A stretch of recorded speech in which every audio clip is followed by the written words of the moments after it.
I'm still fixing all the cracks. Assalamualaikum warahmatullahi wabarakatuh. Perkenalkan, nama saya Bram Syamsuddin dari kelas 2 Gemini.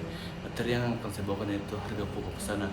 Harga pokok pesanan adalah suatu sistem penetapan harga pokok pesanan yang digunakan dalam industri yang bekerja berdasarkan pesanan.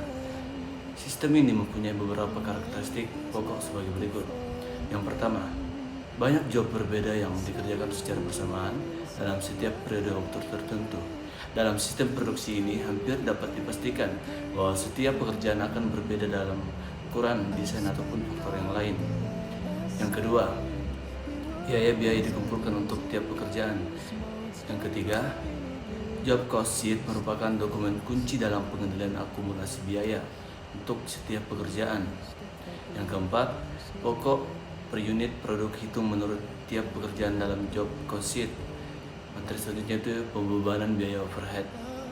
Biaya overhead meliputi semua biaya yang terjadi di pabrik, selain biaya bahan baku dan biaya tenaga kerja langsung. Dalam komponen biaya produksi ini agak kompleks perhitungannya. Kesulitan membebankan overhead pabrik kepada tiap unit produk terutama disebabkan oleh overhead pabrik merupakan biaya tidak langsung bagi tiap unit produksi.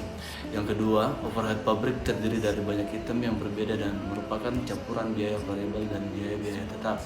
Yang ketiga, banyak perusahaan menemukan bahwa sekalipun output berfluktuasi sesuai musim atau faktor-faktor lain, biaya overhead pabrik cenderung tetap konstan secara relatif atas berubah dengan pola yang tidak benar. Yang keempat, selain itu bisa juga terjadi bahwa manajemen tidak mau memisahkan biaya tetap dan biaya variabel dari biaya campuran karena dianggap tidak praktis, terutama jika biaya tersebut dianggap tidak signifikan jumlahnya. Pembebanan biaya overhead pabrik kepada tiap produk biasanya didasarkan pada alokasi tertentu secara konsisten. Tarif overhead ditentukan di muka, diperlukan untuk membebankan biaya overhead kepada job dalam produksi atau perencanaan pada saat produksi sedang berlangsung. Keuntungan dari penggunaan tarif overhead yang ditentukan di muka adalah: yang pertama, para manajer akan lebih suka bila sistem akuntansi dapat memberikan informasi untuk menilai pekerjaan-pekerjaan yang harus diselesaikannya sebelum periode akuntansi berakhir. Yang kedua, bila menggunakan tarif overhead sesungguhnya, pengaruh faktor-faktor musim dalam biaya overhead atau dalam dasar alokasi yang dapat menghasilkan fluktuasi tarif overhead. Yang ketiga, pemakaian tarif overhead yang ditetapkan di muka dapat menyederhanakan pencatatan rekor. Selanjutnya, selisih pembebanan biaya overhead. Dalam akuntansi, pengumpulan harga pokok dikenal konsep biaya histori.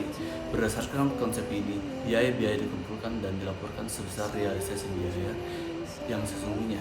Sementara di sisi lain, tarif overhead ditentukan di muka, lebih berdasarkan pada hasil estimasi untuk memberikan kemudahan bagi konsumen berkaitan dengan implementasi tarif overhead yang ditetapkan di muka. Selanjutnya terjadi masalah-masalah kelebihan atau kekurangan pembebanan overhead terhadap produk.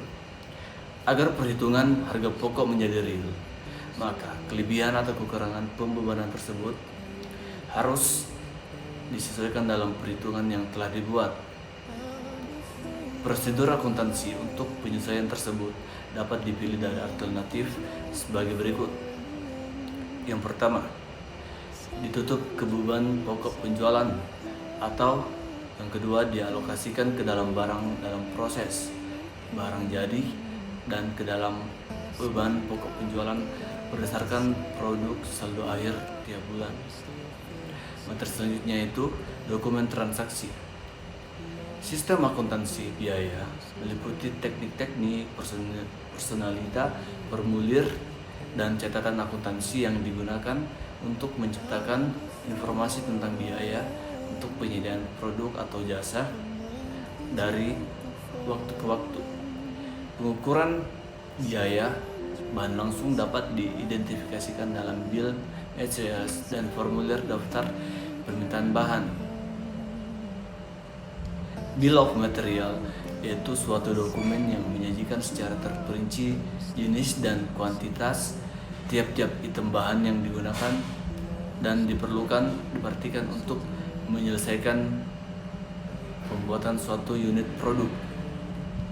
Berdasarkan data dari Bill of Materials ini, kemudian dapat dibuat kartu kerja biaya standar untuk tiap unit produk yang akan diproduksi. Baik, itulah materi yang dapat saya sampaikan. Sedikit quotes dari saya. Lakukan yang terbaik yang kamu bisa sampai kamu lebih tahu. Kemudian, ketika kamu lebih tahu, lakukanlah yang terbaik. Lebih dan kurangnya mohon dimaafkan. Wassalamualaikum warahmatullahi wabarakatuh.